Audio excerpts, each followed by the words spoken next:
Bon retour sur ce plateau d'Espace Miné, 10h, 11h52. La deuxième partie nous amène à parler, comme d'habitude, de la dénonciation du jour avec Pierre Blériot-Niemek.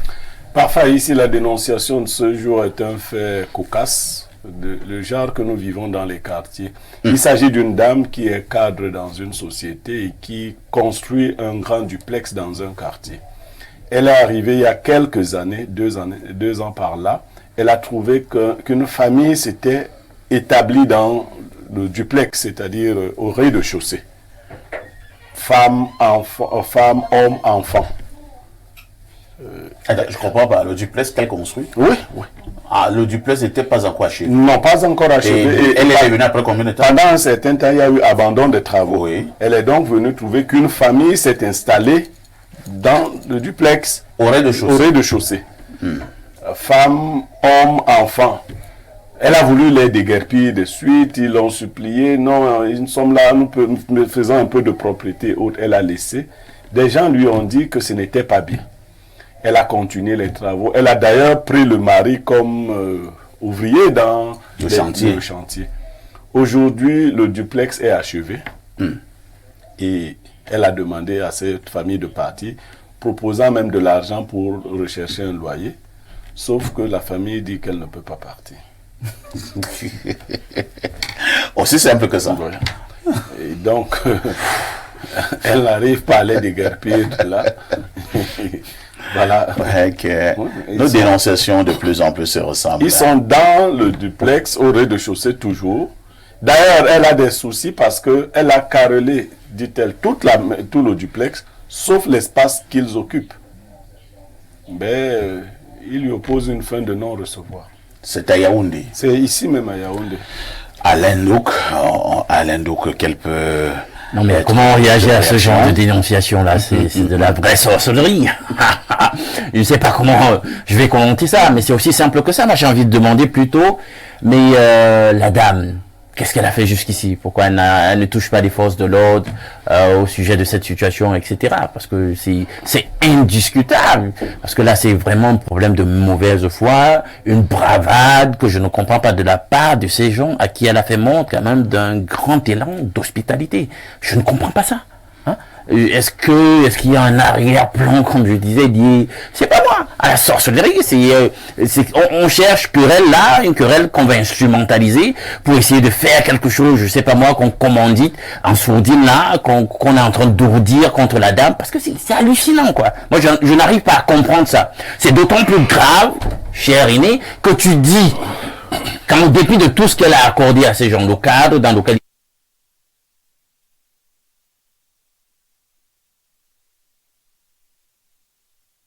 ils font cette bravade.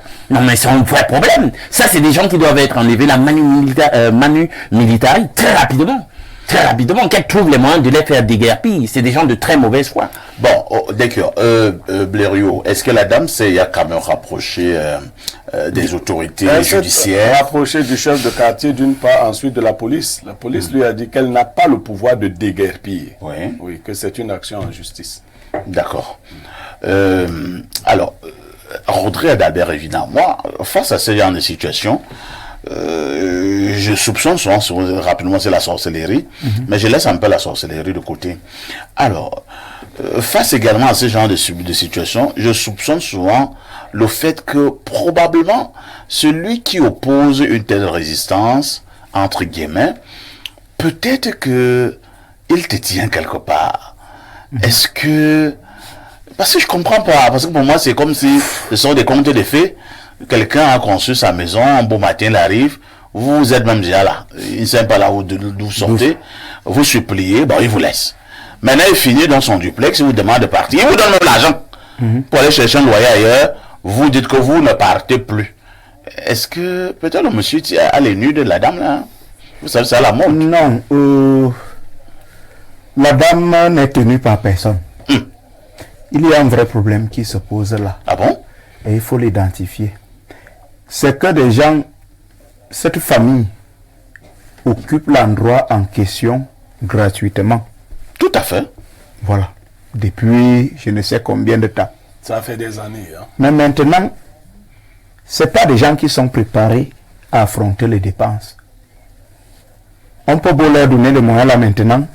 Vous avez parlé de mesures d'accompagnement, d'aller payer le loyer. Mais à un moment donné, il va bien falloir qu'ils commencent eux-mêmes à payer leur loyer.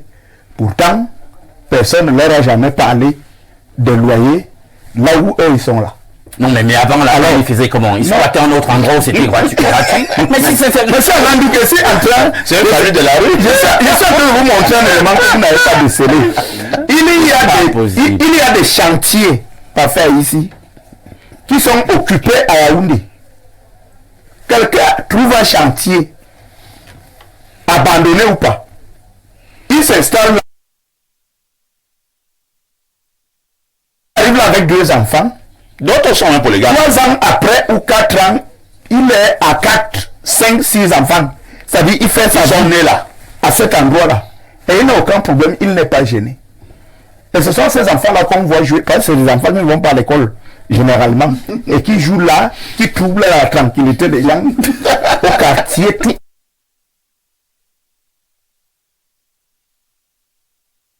En question, là maintenant, ne veut pas aller affronter des dépenses. On connaît une dame ici, l'histoire avait fait grand bruit, je crois que c'était à Massa, qui occupait un appartement au niveau des logements, je ne sais pas, les logements sociaux.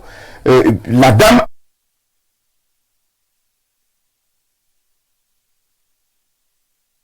plus de 15 ans après, quand on lui dit que non, maintenant vous devez libérer la maison, mais elle a fait de ça tout un scandale.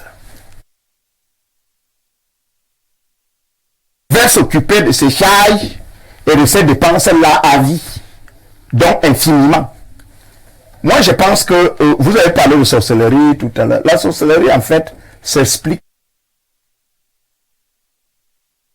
Je suis de ceux qui pensent que le Cameroun n'est pas un pays des hommes doux. Si vous êtes trop doux, vous êtes nonchalant, vous êtes romantique au Cameroun, en réalité, c'est le train qui va vous rappeler que vous devez être vaillant. Donc, je suis d'accord avec M. Alain Douk. Il y a tous les moyens pour que cette famille puisse partir de là. Et maintenant, il veut dire à la dame, cette fois-là, vous n'êtes pas obligé de dépenser votre argent. Parce que vous voulez accompagner des gens. Parce que c'est une famille qui a eu suffisamment du temps, effectivement, pour pouvoir se trouver en notre local. Nous devons être une société, nous devons avoir une politique sociale, effectivement, qui tient compte, bien entendu, de la dignité de l'homme. Cette femme n'est pas membre du gouvernement pour s'occuper à ce niveau-là des cas sociaux qui lui seraient imposés. Le gouvernement doit s'occuper des cas pareils.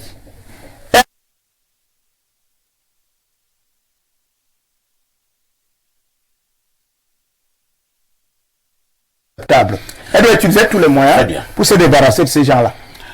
Pierre Blériot-Niémec, ma question reste d'actualité. Face à ce genre de dénonciation, doit-on continuer à aider? Parfois, ici, il faut d'abord dire que les cas sont légion. Hein. Peut-être qu'Alain Dogne, et même sans stigmatisation, c'est davantage nos frères du Grand Nord. Oui. Qui occupent souvent. Et même, il faut ajouter que personnellement, j'ai souvent conseillé aux propriétaires des domiciles de ne pas laisser la chose commencer. Si vous trouvez que quelqu'un s'est installé dans votre domicile, dans votre chantier, faites-le partir immédiatement. Immédiatement. Parce que par expérience, elle est même très forte d'avoir réussi à achever ce duplex. La plupart de ces domiciles en construction ne sont jamais achevés. Parce qu'on nous rapporte que les gens qui occupent de cette façon les domiciles font des pratiques pour décourager les propriétaires à achever les constructions. Donc, ils font des incantations pour qu'il n'y ait plus jamais rien à cet endroit. Oui, tout à fait. Et ils habitent ad vitam aeternam le domicile. Ça, il faut le dire. Maintenant, après avoir fouillé un peu, c'est pas évident hein, de chasser quelqu'un comme ça, manu militaire, d'une maison. Parce qu'il peut vous opposer le fait que vous avez un contrat. Et vous avez donc quel contrat? Même verbal. C'est des gens de mauvaise foi. Vous voyez, la personne dit qu'elle habitait là, moyennant les travaux qu'elle faisait, ainsi de suite, et donc prend l'aspect d'un locataire. Et les locataires, on ne les déguerpit pas comme ça. Vous voyez. Donc, il vaudrait mieux ne pas commencer. Moi, je crois que si vous trouvez quelqu'un qui, de son propre chef, décide d'habiter votre maison en chantier, c'est déjà une bravade en soi. C'est en ce moment-là que vous pouvez régler ce problème, parce que ce n'est pas encore une maison d'habitation. Elle n'a pas encore toutes les commodités d'une maison d'habitation. Je suis en chantier, donc pour faire mon chantier, je n'ai pas besoin d'avoir des gens dans ma maison. Vous le mettez dehors. Maintenant que c'est fait comme ça, elle devra passer par les voies judiciaires, malheureusement, pour déguerpir cette famille. Mais elle n'aura plus besoin de les soutenir. Monsieur Evina vous a indiqué, vous savez, l'esclave qu'on traite mollement finit par se prendre pour un fils. Ah oui. Se donner des droits. Ah oui. Vous avez des neveux, des cousins éloignés même qui sont arrivés chez vous et qui à un moment donné ont commencé à faire des tractations de vente de votre maison. Parce que à votre insu. À votre insu. Donc, vous vous retrouvez dans une situation de dépouillement. On vous dit que votre neveu, votre cousin éloigné a vendu la maison.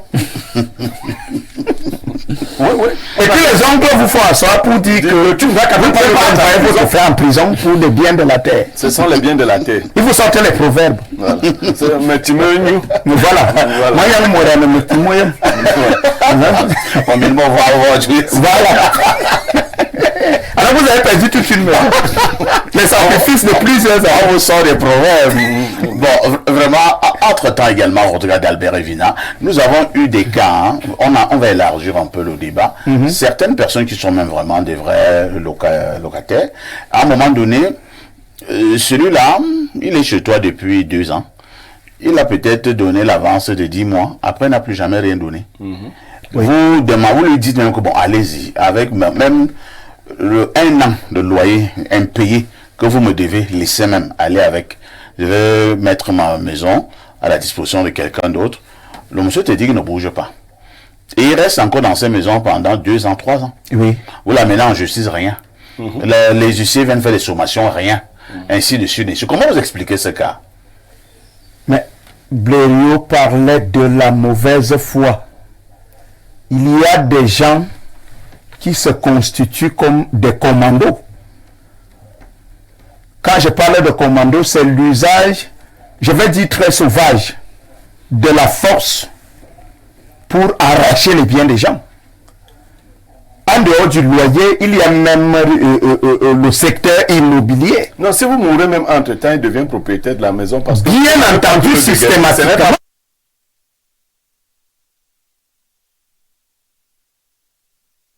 Je connais un bailleur qui avait dit que lorsque vous venez le voir parce que vous voulez occuper sa maison, si vous êtes policier, si vous êtes gendarme, si vous êtes militaire, si vous êtes soit avocat, c'est pas le magistrat, vous n'occupez pas.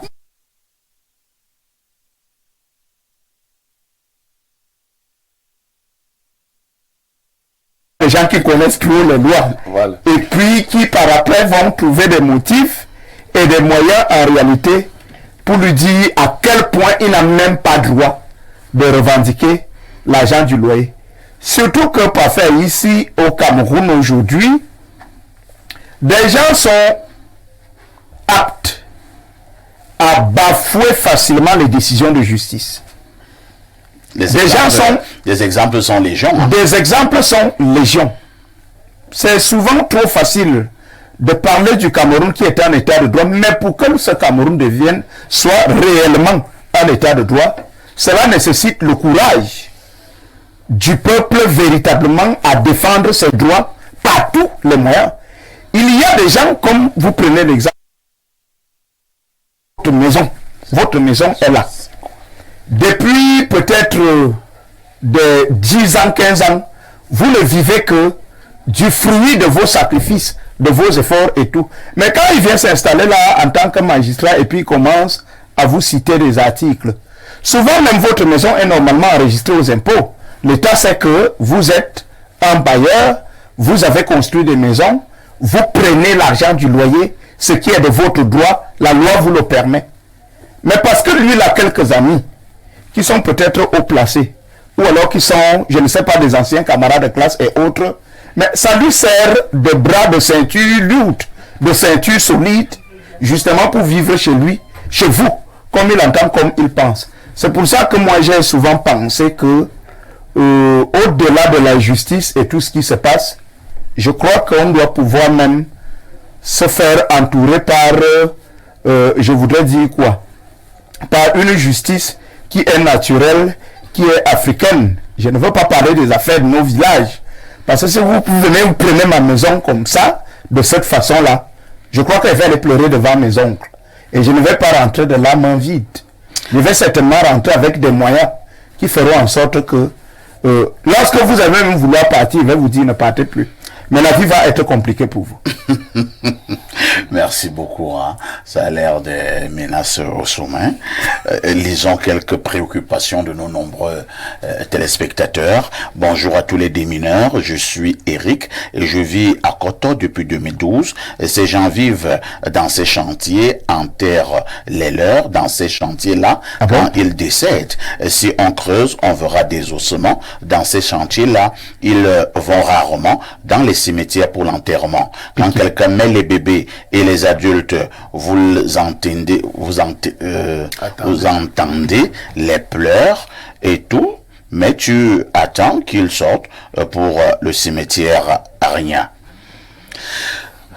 Autre message ce jour, ça veut dire que ton chantier devient un cimetière, hein, à ton insu. Bonjour monsieur, donnez mon contact à cette dame dont on a occupé sa maison. Bonne journée de travail à vous. On lui donne ton contact, pourquoi? Pour l'aider à faire partir les gens. Tu es aussi comme le monsieur de Tibati. Mais la femme de la solution. Non? Bonjour Perfecto, le bam cuit de la modération. Mais on évoque pas ce nom-là comme ça. Mais Perfecto, tu es le DG de Info TV, mais je n'arrive pas à comprendre comment tu peux être aussi souriant, gentil et relax envers tes employés. Je m'attendais à ce que tu fasses savoir que personne n'a sa place assurée ici, et que avant tu étais avec une équipe qui n'était pas humainement bonne et que chacun doit faire son job, sinon tu seras obligé de bosser avec les enfants. Et que si quelqu'un traverse le portail, ne revient pas. De toutes les façons, j'ai ma manière de travailler. Hein. C'est vrai également que le perfecto à l'antenne est un autre perfecto ailleurs. Il faut m'approcher pour le savoir. En tout cas, tous ceux qui m'ont eu comme DG, ils ne vont pas vous dire que c'était toujours la carotte et du pain et le jambon tous les matins. Peut-être même, c'est même pas très bien de m'avoir comme DG. Parce que moi, je ne badine pas avec l'ordre, la discipline. Je suis comme à Tanganji. Alors, on continue à lire. Il dit quoi ici? Blériot, tes frères Bassa ont confisqué le football. Belle détient les clés des stades, Eto détient les maillots et le ballon. Banlok détient les clés des chambres. En passant, Blériot, oh, c'est très bien dit.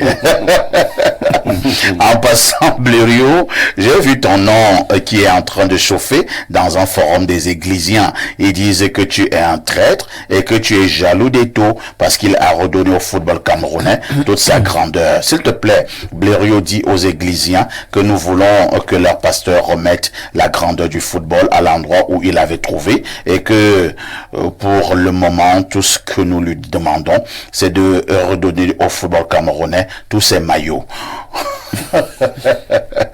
Blériot, j'ai une autre proposition pour toi. Si ça peut t'intéresser, j'aimerais, avec l'accord de ton DG parfait ici et de Dieu donner un vent, le PDG, que tu fasses un tour à l'émission Equinox ce soir et qu'un jour parfait ici, invite Serge Alain Autou à Info TV. Les journalistes peuvent sauver le Cameroun. Ne comptons plus sur les gens là. Ils ont déjà vendu le pays jusqu'à prendre l'argent. Ouais. Autre message ce matin. Bonjour aux démineurs. Nous sommes là au 241, c'est le Gabon. Bonjour donc aux démineurs. Ici au Gabon, cette affaire aurait pris fin dès le premier jour. Car chez nous, on tolère autre chose, pas d'occuper un espace d'autrui. C'est sans sommation, Vandalemé, des bruits, des Libreville au Gabon. Autre message ce jour. Bonjour, la dame doit s'estimer heureuse parce que cette famille pouvait faire des faux papiers et vendre sa résidence. C'est June Tep depuis Macaque qui envoie le message. Autre préoccupation, nous sommes le plus 33, c'est la France. Bonjour parfait, ici je vous suis depuis Marseille. Ibrahim Dedeya, fan numéro 1 d'Info TV à Marseille. Mes salutations distinguées à Blériot. Je n'arrête pas de vous suivre en plein cours chaque matin. Bonne continuation. Merci beaucoup. Autre préoccupation, Dieu seul sait qu'elles sont nombreuses. Bonjour Monsieur Parfait, ici, cette dame n'a pas de village. Si la poursuite judiciaire ne marche pas, elle fait recours à la poursuite mystique. C'est tout.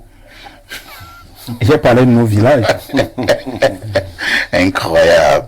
Autre préoccupation, bonjour le plateau, Patrick Mayagui de Douala. Vraiment votre débat de ce matin sur la peur des Camerounais est contre-productif. Il va encore zombifier les Camerounais. Un peuple jouisseur qui aime la facilité ne peut que fonctionner comme ça.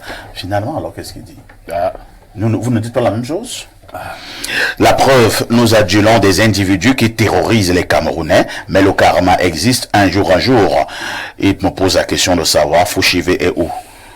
Fouchivé est mort. À l'âge de Fouchivé, on devait encore être vivant. Il faut qu'il sache que Fouchivé, lui, il était à vue. Son grand-père lui-même est où? Est-ce qu'il est même sûr d'avoir l'âge de Fouchivé?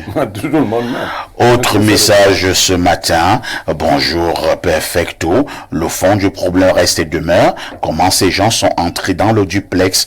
Cette femme n'a pas dit la vérité à Blériot. C'est Benjo depuis Yaoundé qui envoie le message.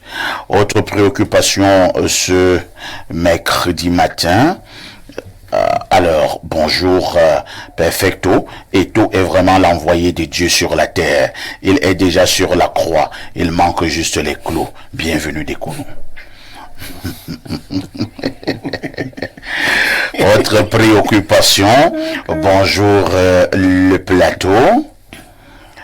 Alors...